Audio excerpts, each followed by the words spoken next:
If you took one of these and you started to seriously simulate materials, and it was big enough to start to simulate complex materials, this is a game changer.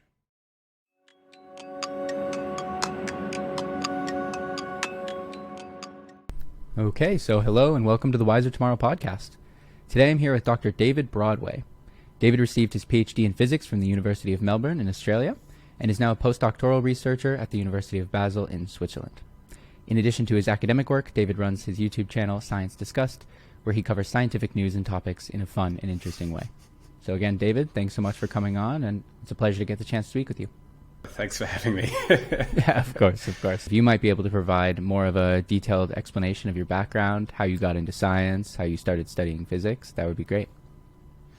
Yeah, sure. I guess I have not a particularly exciting story, but also maybe not that traditional. I'm from a relatively small country town. I went through high school and I didn't really care, didn't do very well at all, just had no interest. Eventually I had to work for a little bit to earn enough money to move to Melbourne, to a big city, and then went to university there doing engineering. Found I was only interested in physics when I was doing engineering. It was the only thing I was actually interested in. So I quit doing engineering. I worked for another year to save up money, and then I started doing physics at Melbourne University, and I stayed through from bachelor's to master's to PhD throughout that the whole way through. I guess as one thing that was maybe a bit different to my peers as I was going through is that once I started doing physics, I had the intention of doing a PhD the whole way through. So from first year of bachelor's all the way through, I had that goal, and it didn't differ the whole way. For science from there, everyone's a little different, and you sort of have to go where the science allows you to go. For me, I happen to be doing something called quantum sensing, and there's not many groups in the world that do that. So Switzerland was one of those groups, and that's why I moved to Switzerland for a postdoc, so that I could work in this relatively in the same field. Yeah, so there's a few things I want to get at from there. One of the videos that really stood out to me, and one of the first videos that I came across of yours, was about sort of the problem of undervaluing the future generation of scientists. And one of your main metrics for that was really just how poorly compensated the PhD students are, and how poorly compensated you are, even just leading up to that stage. So it sounds like that was at least largely motivated by your own experience. And I think in that video, you mentioned that Australia is actually it's one of the more, especially difficult places in terms of how much they're compensating relative to living wages and so on. So if you might be able to expound upon that a little bit. Yeah, I think, Australia is one of the worst places in the world for this. And this isn't a problem of the universities, but a problem of the government. So the government sets how much PhDs earn because the government's paying the PhDs in Australia. So it's a little different to a lot of other places in the world. So there's a lot of restrictions on what they can actually do to make it easy. I guess one thing Australia does is that it pays for teaching as a student, so you can really compensate. But that does mean that you might have to spend a day of your week. Some people were spending weekends working at supermarkets just to compensate to be able to live, particularly in an expensive city to live in, right?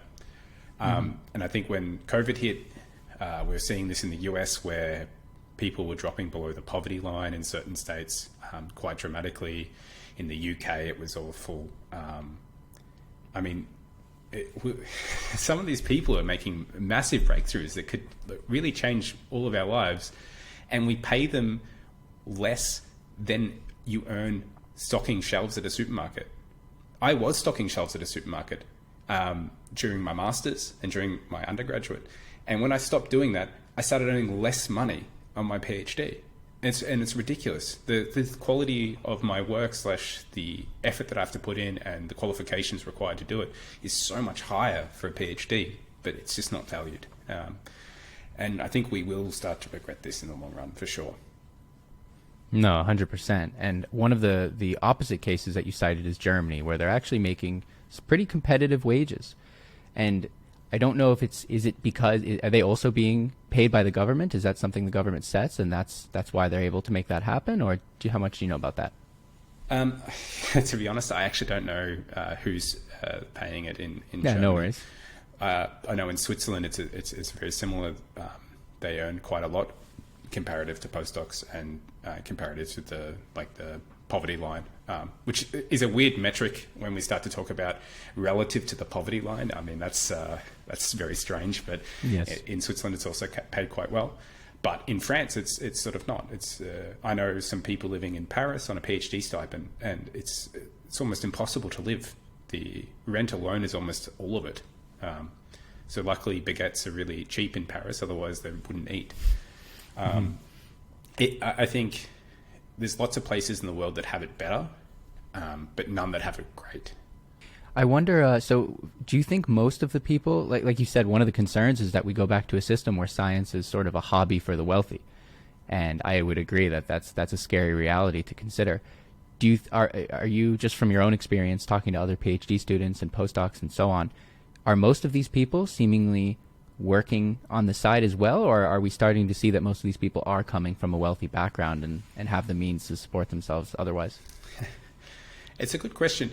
I mean, this is where we get into the realm of like my personal experience versus my knowledge of like the actual numbers, right? I do know that there's an uncomfortable number of professors that have professors as parents, right? That may not be a sort of wealth, but it might be a sort of like metric for how having one foot in the game, or nepotism is really helps you sort of progress in science. And that's not really how we should view science, right? I also went to Melbourne University does have a lot of wealthy people that go there, because a lot of private schools send it. I think if you went to Harvard and MIT and stuff like that, you would also find yourself surrounded by a lot of wealthy people. So I think you kind of get skewed by that. You see a lot of people that have a lot of wealth, but that might just be the university that you're at. So yeah, it's a bit of both. I think there is a lot of wealth that's required to be comfortable enough to spend that amount of time of your life not earning money, and I see a lot of people that have that, but it's not necessarily true that we're sort of almost at the point where everyone's like that. Sure. And do you know, in researching for that video, did you come across any information about whether there's a measurable increase in output by the PhD students in say, Germany as compared to Australia, the UK, the US? I don't know of the metric. I would be surprised to say that they do have a larger output. I know from sort of studies of like management styles and in big companies that paying people more usually leads to better outcomes rather than giving people bonuses and stuff like that. This is sort of well known in sort of the management of people. But there's a lot to take into consideration when we look at these metrics between, say, the US and Europe, is there's a very different mindset to the PhDs and what they want from their PhDs between these two places. America, Australia, England are incredibly competitive, and we want, publish or perish. We need this X number of papers in our PhD. Then we can apply for Google and we can apply for all these, big tech companies. In Europe, they're a little bit more laid back and, maybe in a sense, they're more true to what science should be in terms of their exploring, their learning, their developing techniques, their understanding, and they're more focused on building that understanding than they are fulfilling some type of metric that we've defined as what makes a good scientist. So once you weigh that up, I think it's unfair to even compare the two because of that cultural difference. Yeah, no, I would definitely agree with that. And it'll be interesting to see over the next couple decades, because I think that divide in perspective has become even more pronounced over the last, let's say, 10 or 20 years. So it will be interesting to see, for example, maybe the Nobel Prizes start shifting a little more heavily towards Europe because they're doing more of that exploratory basic science research. Where, as you said, the US, the UK, and so on they have a very specific goal in mind. And I think most people know that that's not typically the best way to get to the real, juicy scientific discoveries that change the world. Yeah, exactly. So I wanted to also get into your own research a little bit. I think, Would you best categorize yourself as a quantum physicist? I mean, I know currently you're in the quantum sensing group there at the University of Basel, but how do you best categorize your own work? I would say I'm a jack of many trades and master of none, which is somewhat unfortunate because I feel like I'm never really like the key expert of something. But yeah, and this maybe comes down to quantum sensing and the sort of inability to sort of lock it into one target. My ultimate goal of my research and throughout my research and my PhD now is to use essentially a qubit to sense and gain information about environments, right? And that takes many different fields, and I've done many different things where I've had to learn a lot about different topics, which is kind of fun, but also is kind of scary that you'll get something wrong, right? I've done stuff in superconductivity, I've done stuff in magnets, I've done stuff in hyperpolarization of liquids for potential medical applications. So it's a lot of different topics that I sort of brush the edge of, but never delve super deep into, other than the sensing itself. I guess I could say currently what I look at is I take this quantum sensor, which is a nitrogen vacancy defect that sits inside of a diamond cantilever, and we take this diamond cantilever and we use it as an atomic force microscope.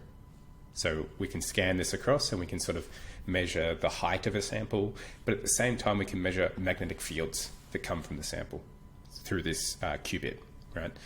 And by measuring this, we can tell information about magnetic materials or current, which also produces a magnetic field.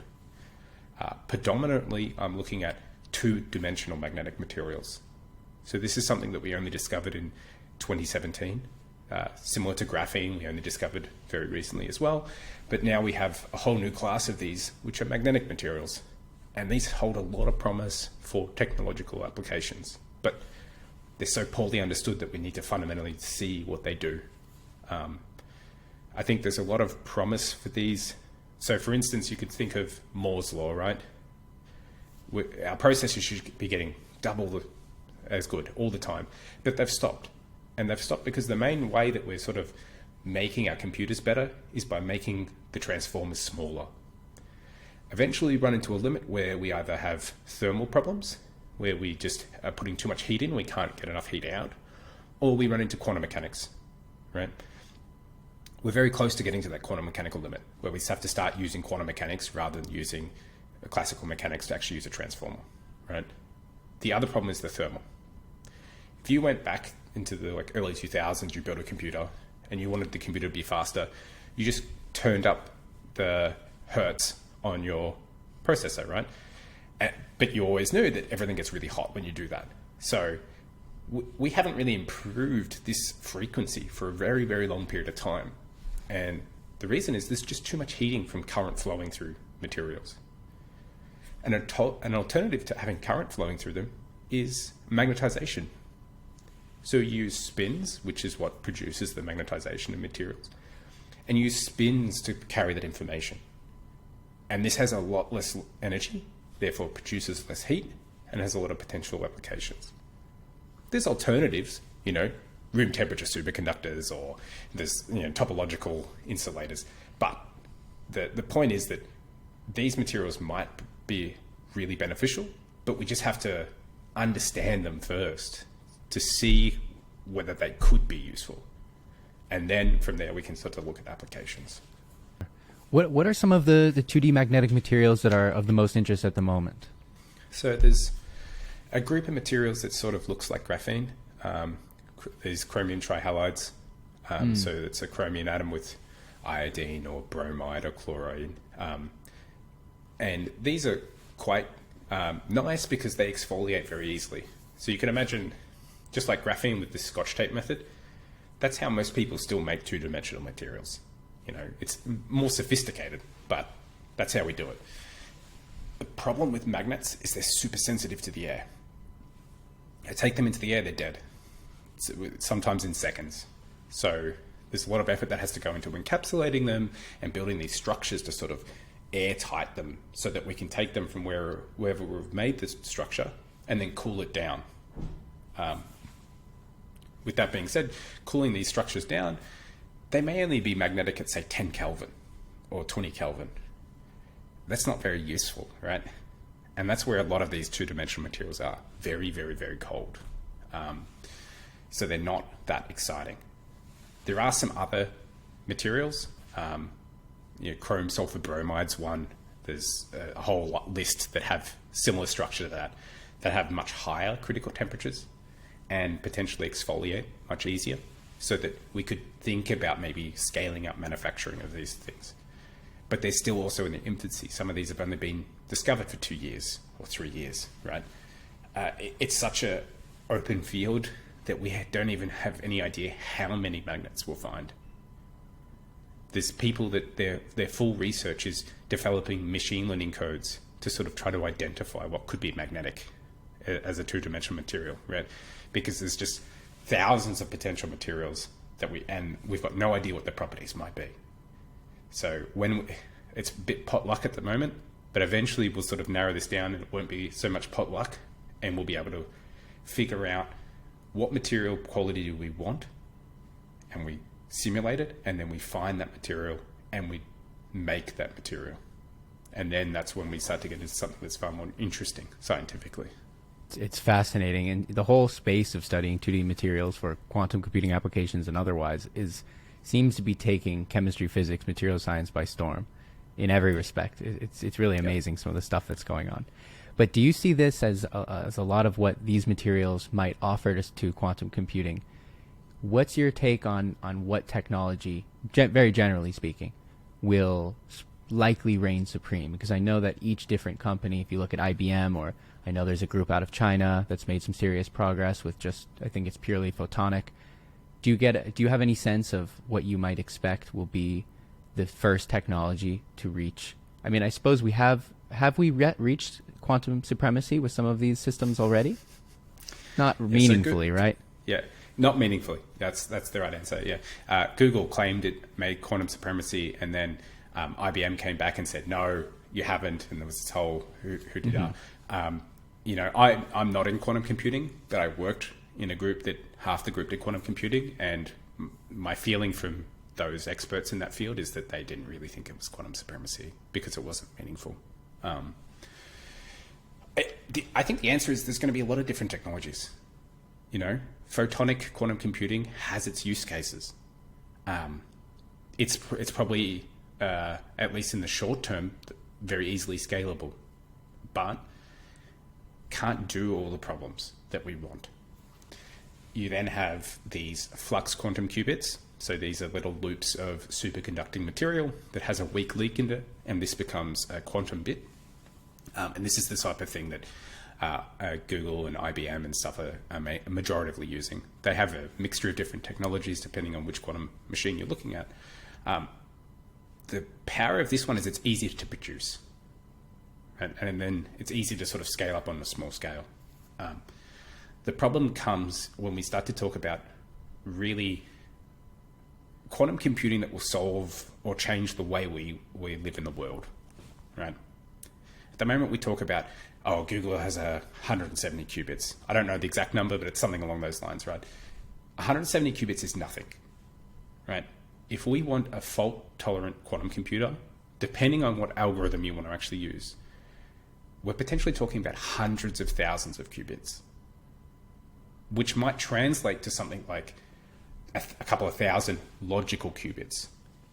That meaning that there's too many imperfections in the way we produce qubits, meaning that they're not very, they don't have a high enough fidelity. It's the way we call it, but it means that we lose information from them, and that loss of information is too high. So we have to build in fault tolerance, which requires all these other qubits to sort of interact and to apply these super advanced algorithms to sort of hone back in that quantum information so we don't lose it.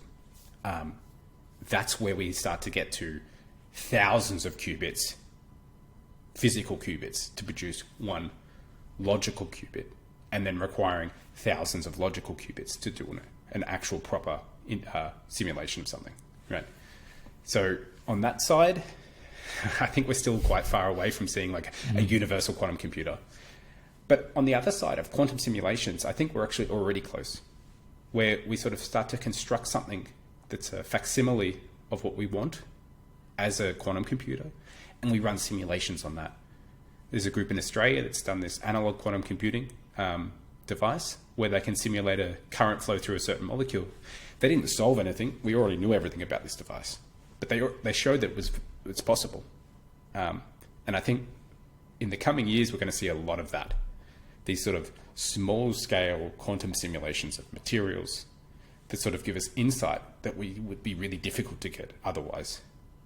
With the universal quantum computer, maybe another 10 years, it's really hard to say because these big companies don't really tell us where they're at, right? We'll really have to wait and see. That we might see that this takes off very quickly, but we might find roadblocks in the way that maybe it takes us another 2 decades before we start to really see something special.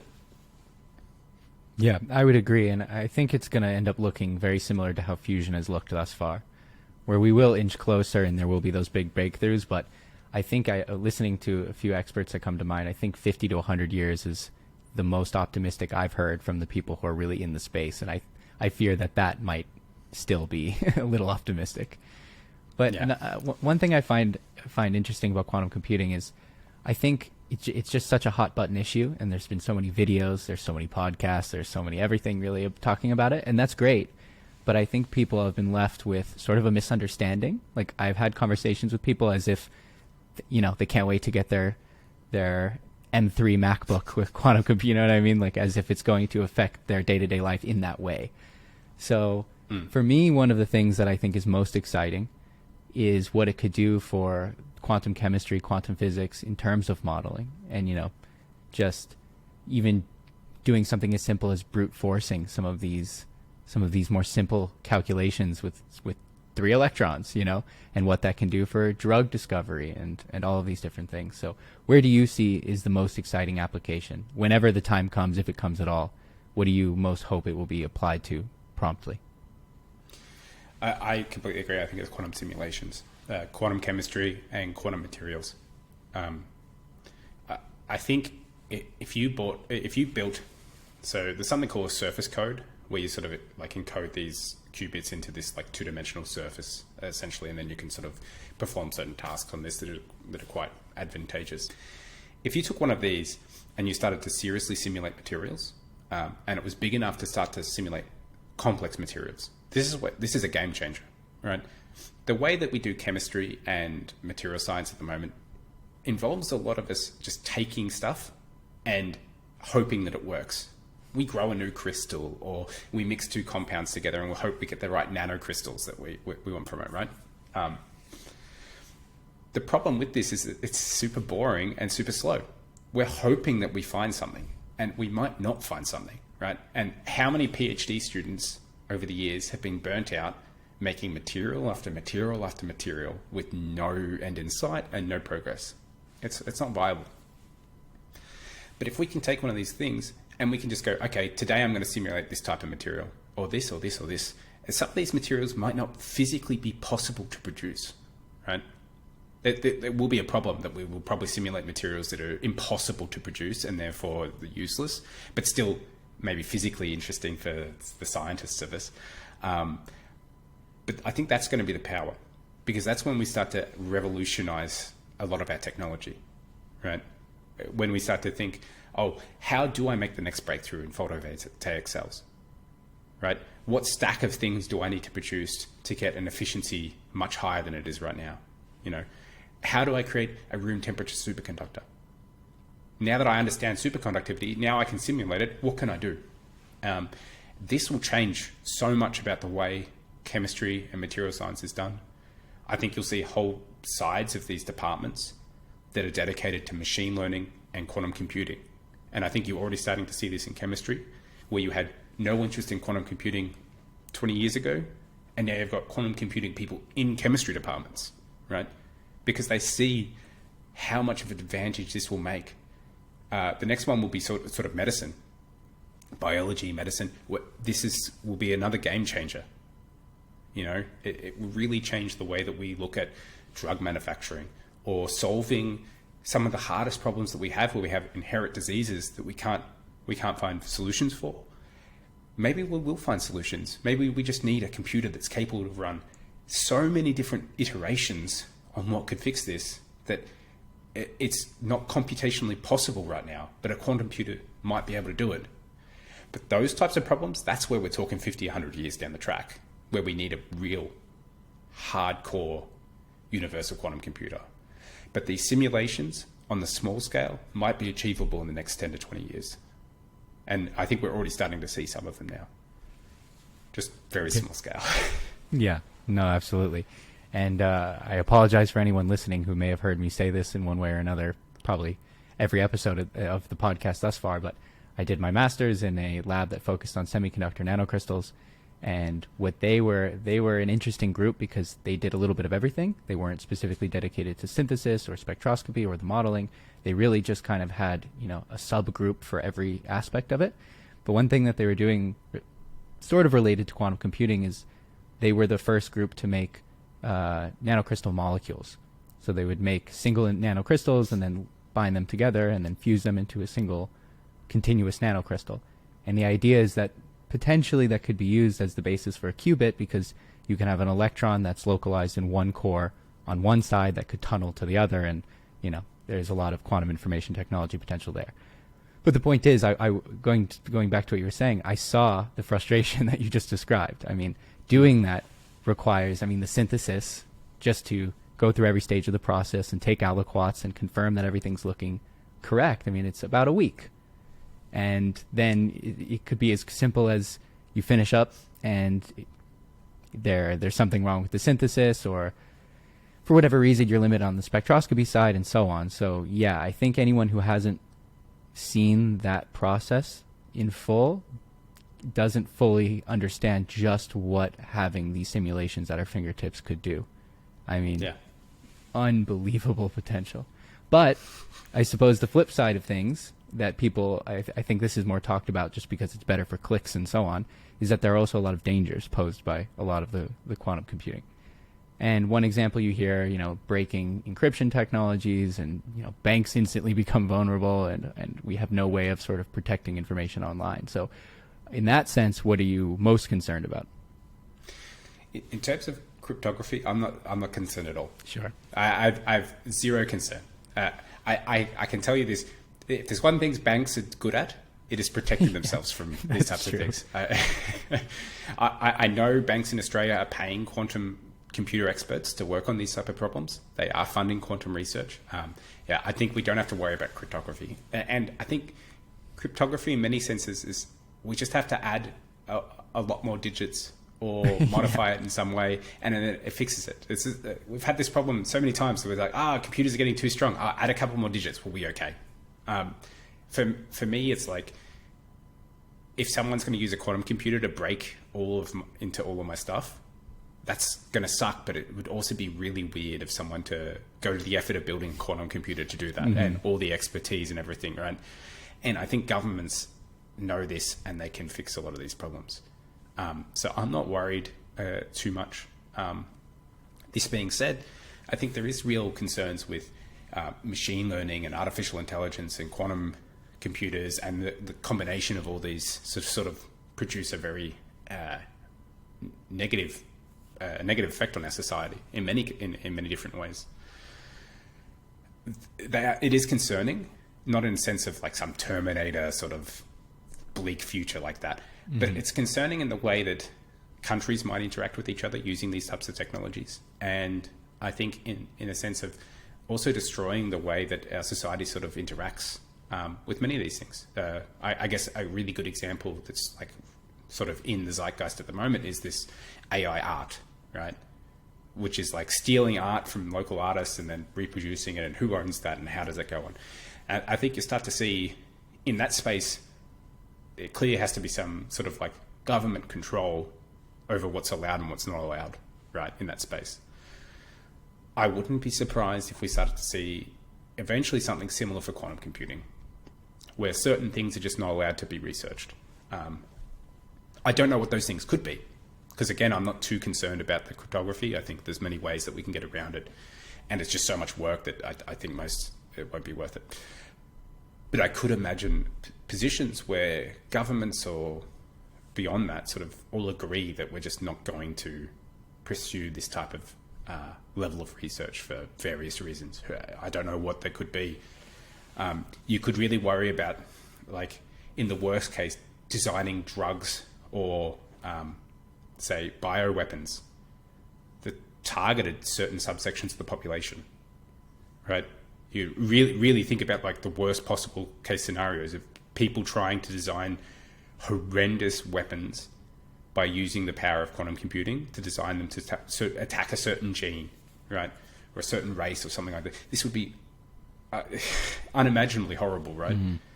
And that type of thing, it might be possible.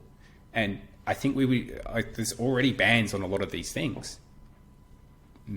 Eventually we'll have to update it to make sure that people aren't using these. But quantum computers aren't going to be a dime a dozen. People aren't just going to be able to go down 1 century from now. They're not going to be able to go down and buy the quantum computer to have in their house. Mm-hmm. They're going to run like supercomputers now.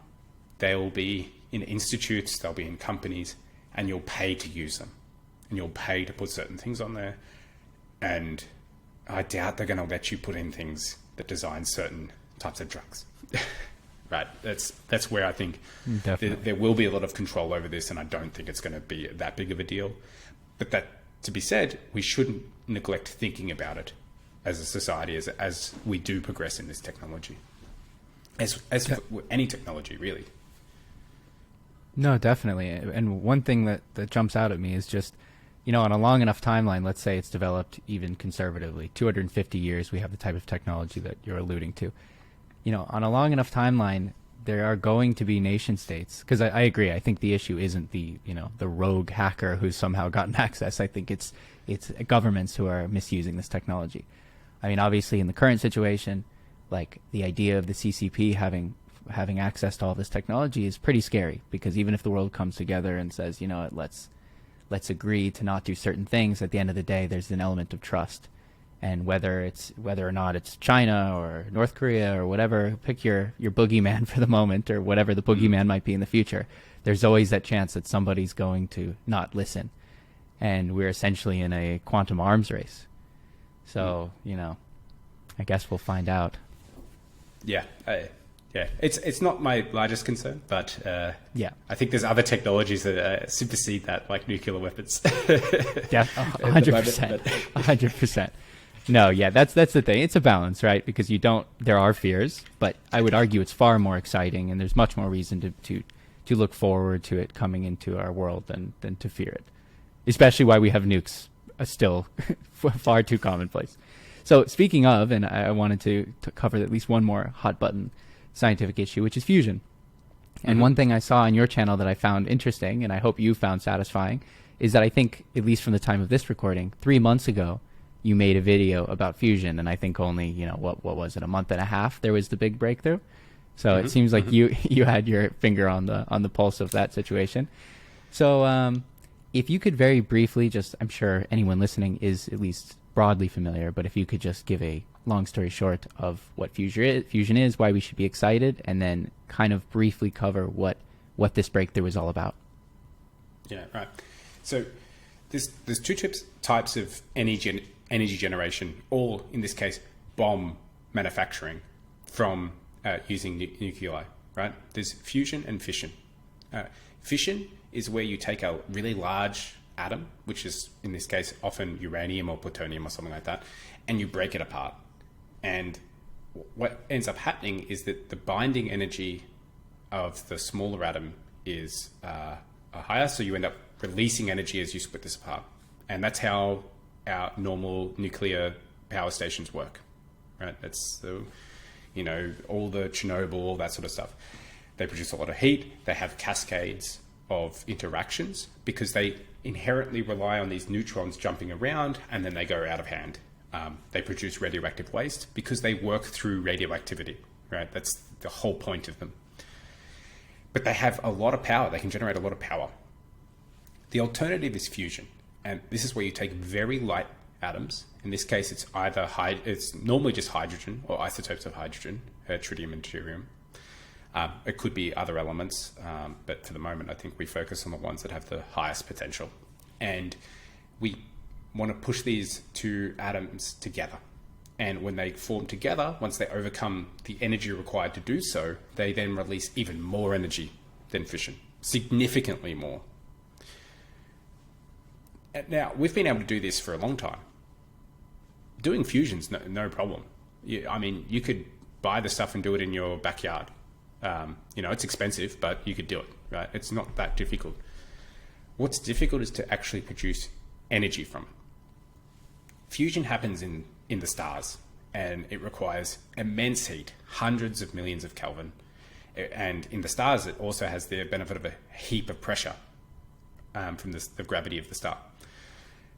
We need to reproduce that environment, and reproducing that environment requires a lot of energy.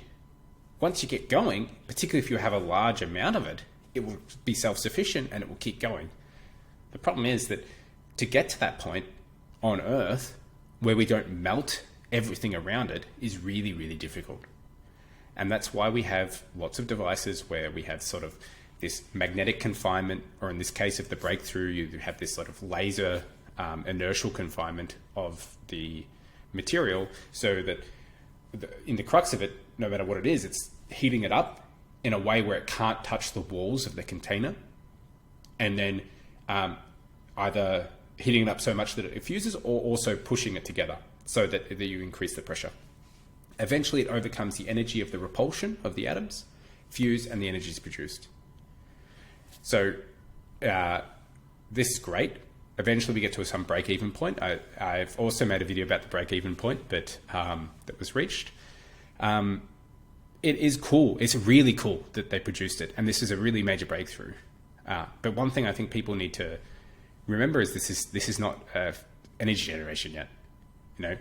Break-even means that the energy that we supply to the material and the energy emitted from the material is higher, right? So that we supply, it's a net positive. What that doesn't include is that the whole station around it, in this case for the inertial confinement, powering all the lasers, was like 1,000 times more energy to begin with. So, break even has already been hard enough. Now that we've broken even, we have to somehow scale it, and we have to somehow make everything else super more efficient, and we have to extract the energy from it before we actually get to net energy generation. And this is where we're probably decades away from really seeing that. And the question of to what technology is open. I would love to be wrong. I'd love to find out some company has designed it, and 5 years from now, we're going to have energy generation. That would be really cool. But I think it's not something we should bet on. It's probably not going to happen because it's really difficult. It's really difficult, as we've seen. And how do you feel about what technology in terms of extraction? That's one area of this whole conversation I'm really not familiar with. I mean, I know that's one of the dominant issues, but are they looking to sort of do the same kind of thing we do with everything else, including fission? Boil some water, turn turbine? Is that what it's going to come down to, you think? Yep. Yeah, yeah, exactly. So not everyone. There are some companies in America that are looking at different technologies. I think there's some good videos on some of these that have just recently come out as well. But most of it is, boiling water. The point of the boiling water is it's already relatively efficient, and it's a really mature technology. We don't have to worry about making good generators from boiling water. They already exist. So it's like taking one thing off the cards. Let's focus on the fusion. Then once we've got fusion, if this extraction method's not good enough, then we can think about other ones. But why break something? Like, why redesign something that's not already broken? It's already really good, and it's already a mature technology. So most projects are sort of keying on that. But what confuses me is how exactly does that work? Because in fission, you can essentially just submerge. The reaction is actually taking place in a body of water, right? Where you don't really have that same luxury with fusion. So how do you go about actually transferring heat to the water via fusion? And then from there, I would completely agree. But that intermediate step. Yeah, it's a really good question. I think in terms of ITER in France, it's sort of that they have the water sort of flow around the magnetic confinement device. Okay. And then as you heat the device up and the fusion exists, there's still going to be heat that goes onto these walls. It's not going to be 300 million degrees because otherwise the walls will melt. But it is going to radiate out in terms of light, and it will radiate in terms of other... it's just that we're not going to have this sort of like direct touching of the material. Well, as much as possible. Some will obviously spray off. And then it is a compromise between those two things, weighing up how much heat are you leaking out versus how much heat are you leaving in for a self-sufficient reaction to occur. And this is exactly what happens in fusion reactions, to be honest.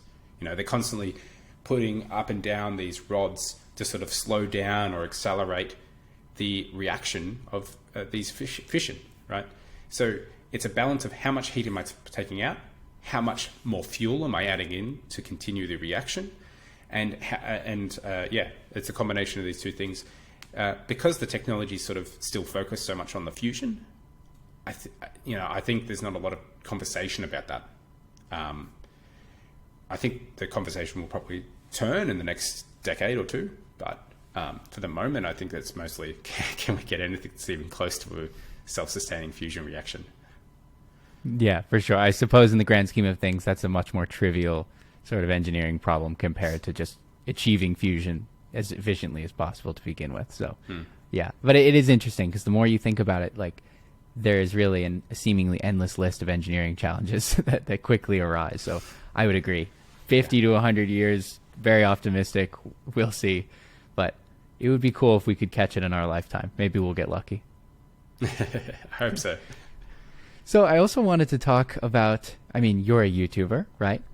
I wanted to get into how you got into making YouTube videos and sort of what your conception is with the channel. Are you looking to get into science communication, or is this something more of a hobby you're doing on the side?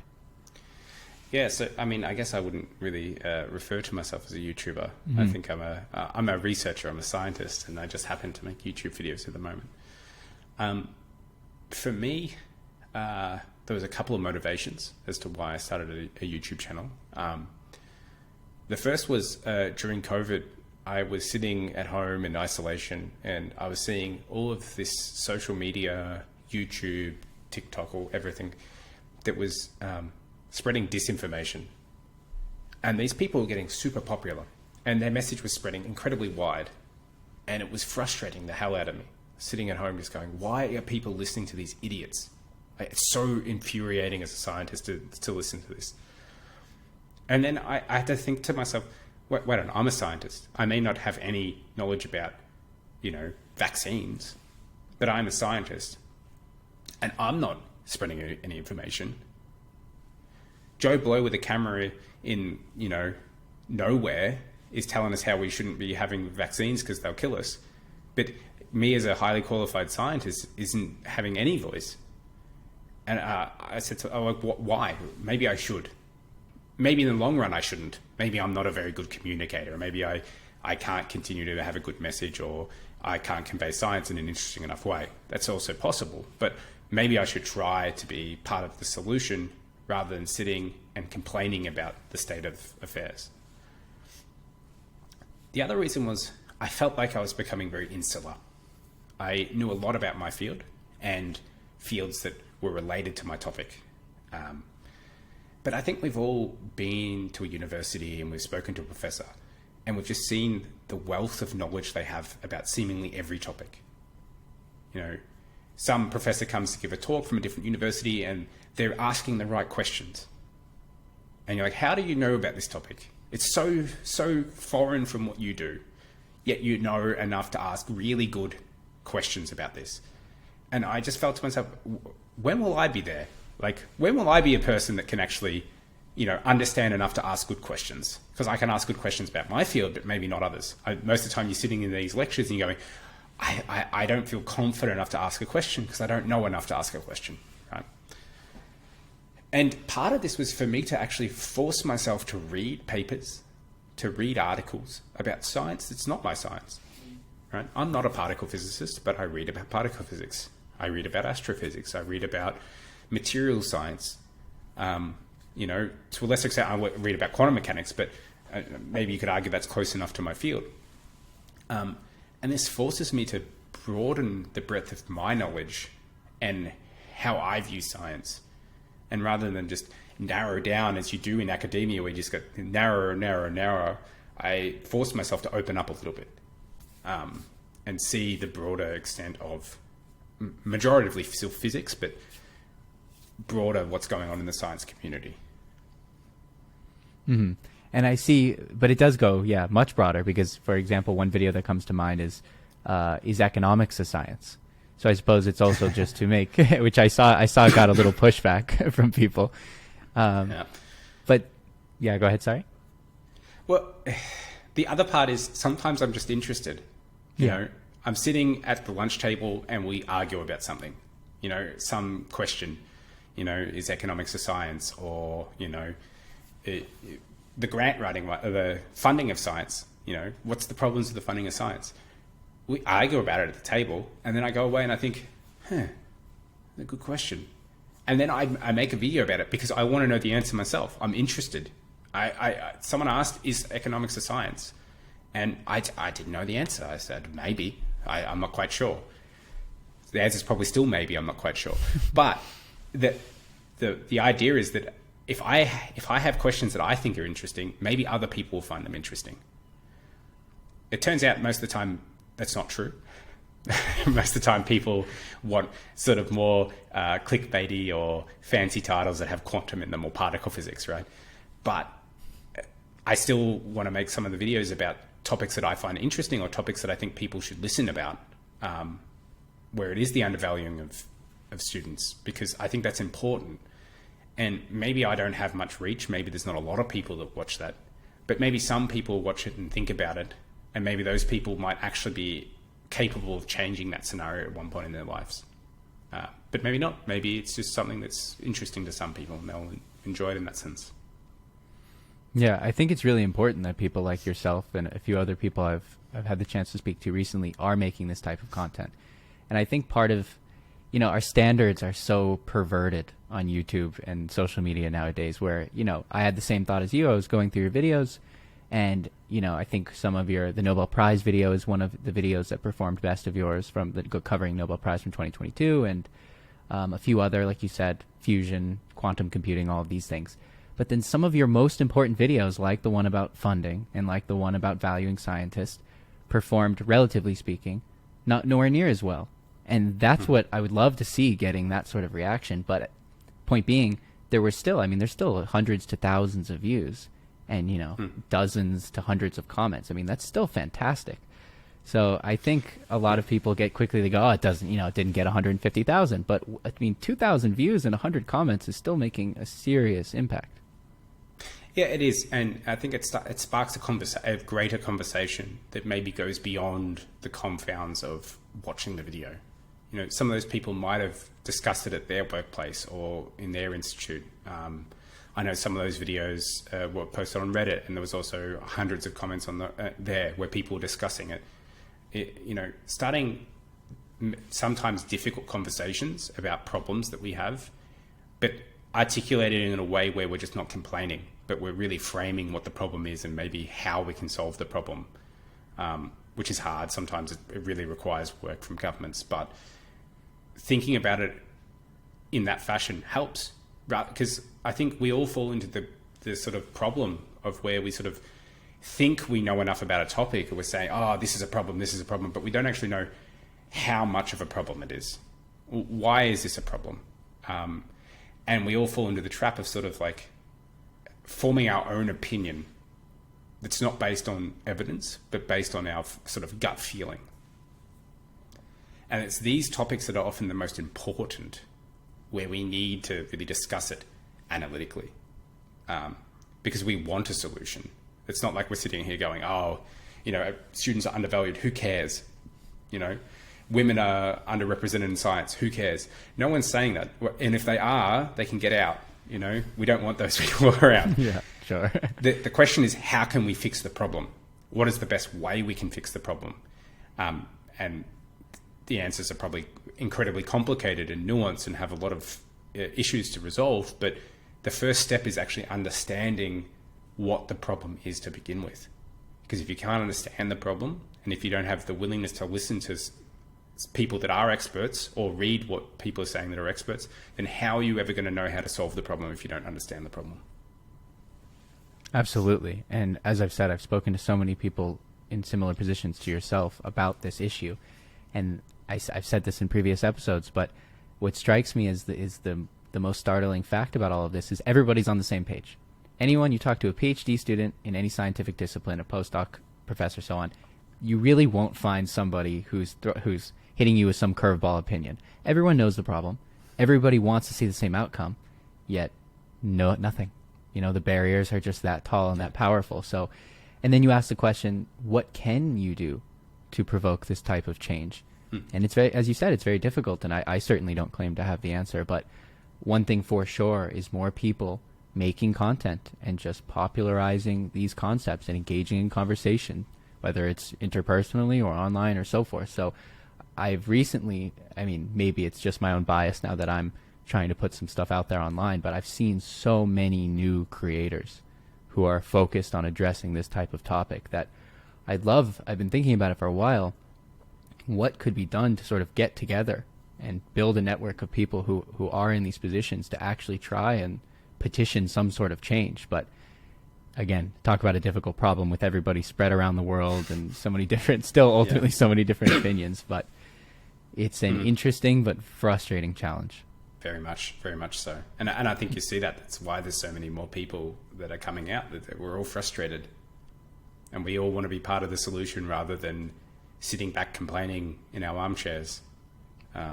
It's really frustrating. And we know, just like you said, everyone knows it's a problem, but none of us have the power to fix the problem, because most of the problems come from the general populace has to know enough for it to be topical enough for governments to even think about addressing it.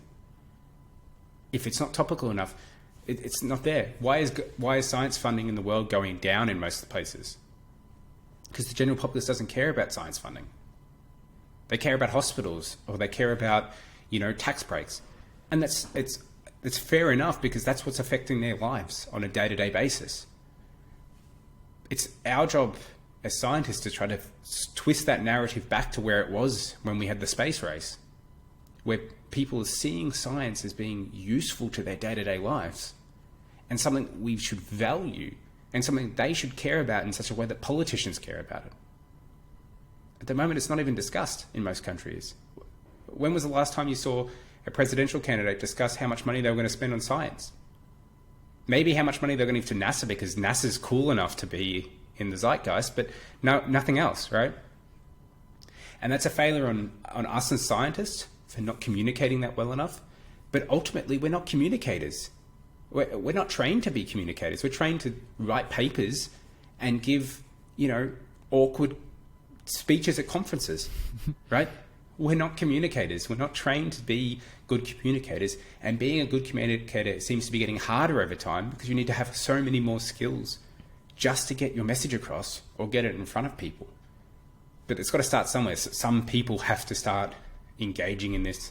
Some people have to start saying that we do need to build up these skills, and maybe we do need to see a lot more science communicators in the world, and maybe large companies based around facilitating serious quantum communication. Absolutely. And I'm cautiously optimistic that is the direction we're heading in. Again, very hard to tell. I don't have much data on that, but anecdotally, that definitely seems to be the case. But, you brought up an interesting point. And again, having this conversation previously, I've had a lot of people petition quite heavily in favor of training scientists to have these communication skills. And I actually strongly disagree. That's great. And I think you said in even one of your own videos, sometimes there are great scientists who have great communication skills, and that's awesome. But those are outliers. And I'm not interested in taking away from the time spent studying and researching on the topics of their expertise to learn how to communicate it better. In this case, would much rather have a middleman dedicated to digesting those topics at the appropriate level and specializing in putting that out to the world as productively as possible. Yeah, and I think this makes a good point. I think the way that a lot of universities view academia now is just a professor needs to be good at everything. They need to be a good teacher. They need to be a good grant writer. They need to be a good scientist. They need to be a good mentor. They need to be doing outreach. They need to be doing something about some issue. They probably need to be an editor on a journal. You know, it's like you need so many like different jobs that you're good at. And at some point we've got to say, no, you know, this professor is good at teaching, and we should value the fact that they're good at teaching, pay them accordingly, but let them teach. This professor may be good at grant writing. Maybe they should help other people write grants. And maybe we should take some of that teaching work away from them because it's not what they like to do and it's not what they're good at. Or administrative burden. If there's so much administrative burden, some estimates are people spend 40% of their time on admin. Like not doing science, not doing anything, just admin. If it's at that level, employ people to do the admin. And maybe that is it. Maybe we will find people that are very good at science communication, but we need to let them be good at science communication. What we don't want is them to have to choose. Yeah, you can be a scientist or you can be a science communicator. Some people should be both. Not everyone, but some people should be both. And the current system for a lot of people won't allow that. Unless if you're willing to work 90 hours a week. Maybe it's not so nice. Sure. Yeah, no, definitely. I worked with a professor who, of course, I won't name or nor the university, but somewhere, and they were recently hired at the time I was working with them, and trying to be careful with my words a little bit. They had a background in one discipline in engineering and were brought on to do research in that discipline, but were asked to teach a totally different topic at the graduate level. And I remember them telling me, you know, like, I don't know any of this. Like, I'm going through the graduate textbook just like they would, and I'm inventing lessons. I have no mastery of the topics. Professors are hired to do their research. The university system bastardizes the actual teaching component of their job. And then, like you said, there's everything else on top. They have to be an editor. They have to do some degree of outreach and communication, and this, that, and the other. We need compartmentalization of all of these roles. And fundamentally, like you said, employ people. It's a funding issue. It always comes back to money, comes back to just not having enough money to pay the appropriate people, the appropriate number of people, the appropriate skilled people, and pay them enough. So, it's always frustrating. So, I'll finish up by asking you one final question. Are you planning to get into having your own group in the future, following the postdoc? Or at least ideally. Is that the direction you're heading? Yeah, for the moment. So I am moving back to Australia in a couple of months from now. So depending on when this podcast comes out, I think it's still probably a couple of months from now. Sure. Okay. And I have funding for myself as a researcher for a couple of years back in Australia. So I will be working in Australia, doing some research for a couple of years at least. As with everything, it depends on how that goes. I know excellent scientists that had funding and just lost their job and were a real loss to science. And it wasn't because they weren't a good scientist. It wasn't because they weren't able to produce results. They got unlucky on a grant and then they were gone, never to come back. This is always the risk. And I think with a system that is not that great at valuing people that are actually good at their jobs, we lose a lot of incredibly talented people from lack of luck. And I think this is something maybe a lot of people don't talk about in academia and stuff, but anyone that sort of made it got lucky. They were at the right place, the right time, with the right professor. You know, their grant got through when someone that was equally qualified didn't. And that was the difference between them staying and them going. And there's an element of luck, and I can't say, no matter how good of a scientist I am, I can't say that I will be successful as a scientist. And I can't say that I will be able to start a group and will be a professor. Maybe, but maybe not. And that's the state that it's in, and that's the state where a lot of people leave academia because they don't like that and they can't deal with that lack of certainty. No, absolutely. And it's just sad that that's the state of affairs at the moment, because, you know, the fact that, I mean, imagine how many people left academia for exactly that reason, who would have otherwise gone on to make all sorts of just incredible contributions. So I certainly hope you're one of the ones that doesn't suffer that fate, because above all else, I think the way that we're going to see this change is by having people like yourself enter those positions, because only from the inside ultimately are we going to see these changes. And not everybody, sadly, somehow is of the... I would argue most people are probably of a similar opinion as you with all of this, but maybe not as willing to act on it. So definitely best of luck with that. And thank you so much for coming on. Really, this has been a pleasure. And hopefully if you're interested, maybe we can do it again in the future.